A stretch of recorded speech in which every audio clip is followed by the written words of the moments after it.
ప్రభుత్వంలో ఉన్న వాళ్ళు కానీ బయట వాళ్ళు కానీ అడుగుతున్నారు, మోడీ గారు ఏం చేశారు, 8 మంది ఎంపీ నుండి ఏం చేసినారు అని అడుగుతున్నారు. నేను వాళ్ళు ఒకటి అడుగుతా ఉన్నా, ఇవాళ జహీరాబాద్ ఇండస్ట్రియల్ కారిడార్ వచ్చిందంటే ప్రధానమంత్రి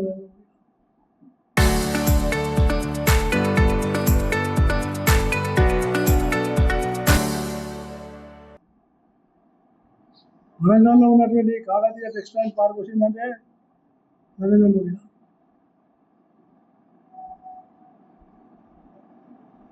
అందుకనే వారు తెలంగాణ కూడా అత్యధికమైన ప్రాధాన్యత ఇచ్చారు. తెలంగాణలో ముఖ్యంగా ఈ రైతులకు ఉన్నటువంటి గత 5 సంవత్సరాల్లో 2021 నుంచి 2026 వరకు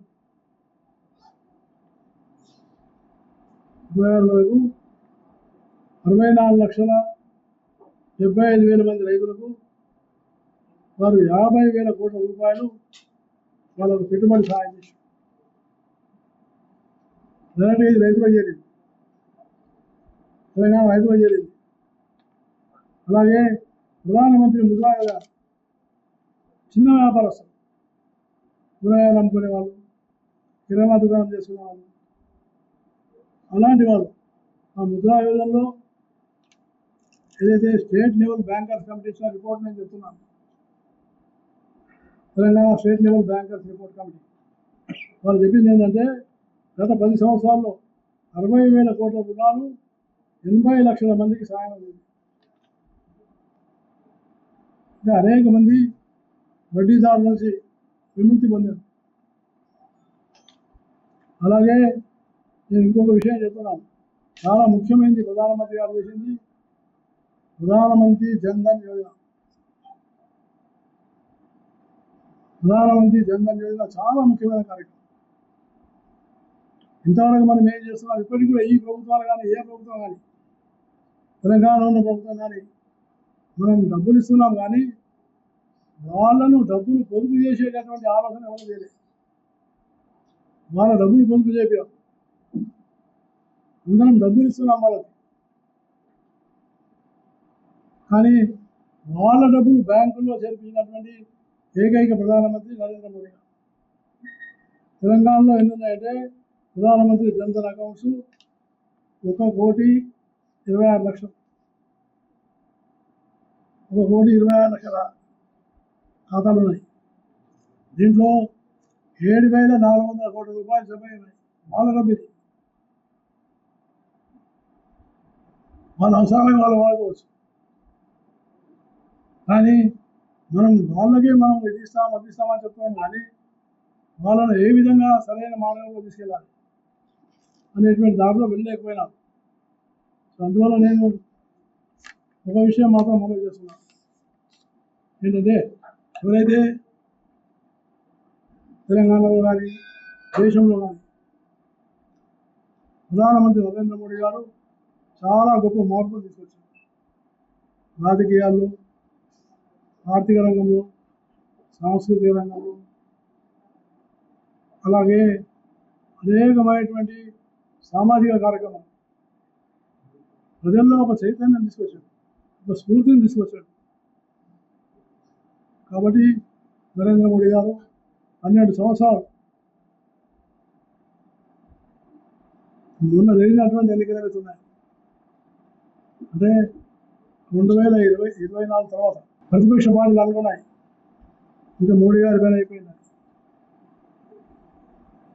నేను హర్యానా గవర్నర్గా ఉన్నాను, హర్యానా ఎలక్షన్ అందరూ అన్నారు, హర్యానాలో రాజకీయ పండితులు అందరూ చెప్పినారు కాంగ్రెస్ వస్తుంది, కానీ బీజేపీకి వచ్చింది, మంచి మెజార్టీ వచ్చింది. ఆ తర్వాత మహారాష్ట్ర ఎలక్షన్స్ వచ్చాయి, అది కొత్త రికార్డు మొదలుపెట్టింది. శరద్ పవార్ లాంటి ఏమాయమ్మల్ని పూర్తిగా తలకిందులు చేసింది. ఆ తర్వాత వచ్చినటువంటి ఎన్నికలు, బెంగాల్ తర్వాత వచ్చినటువంటి ఎన్నికలు, ఆ తర్వాత వచ్చింది మహారాష్ట్ర, తర్వాత వచ్చింది మొన్న జరిగిన 3 ఎన్నికలు, 5 ఎన్నికలు.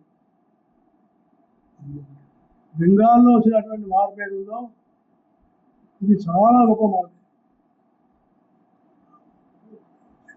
నేను కోరుకునేది ఒకటి బెంగాల్లో మార్పు వచ్చింది, ఆ మార్పే తెలంగాణలో వస్తుంది,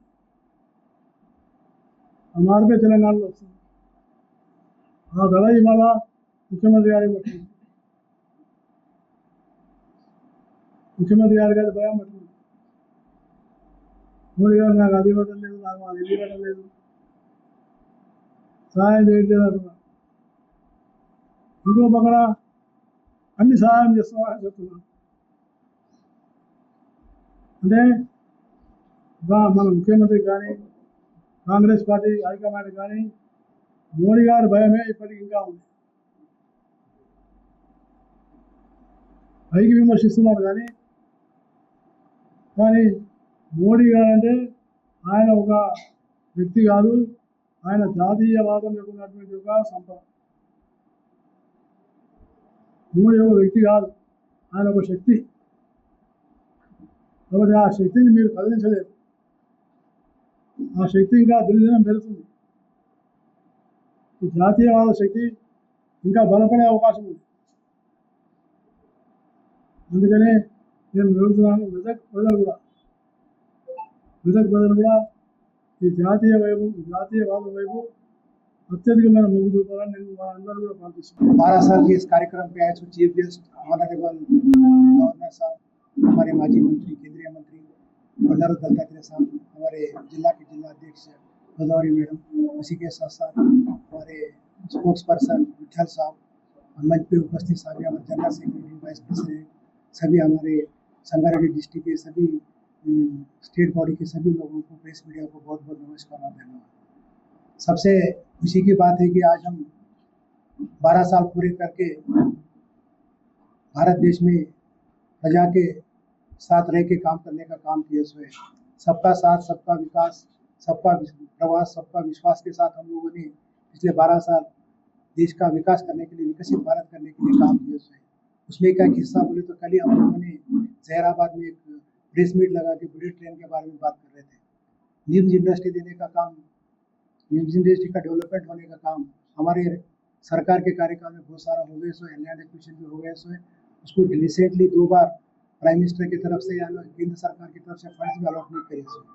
तो आज 12 साल पूरे करने के कम से कम 4,399 डेज प्रधानमंत्री भारत की सेवा की। उन्होंने ये सेवा करने के टाइम पे जनता और देश के नेतृत्व को एक साथ मिला के काम करने का काम किया।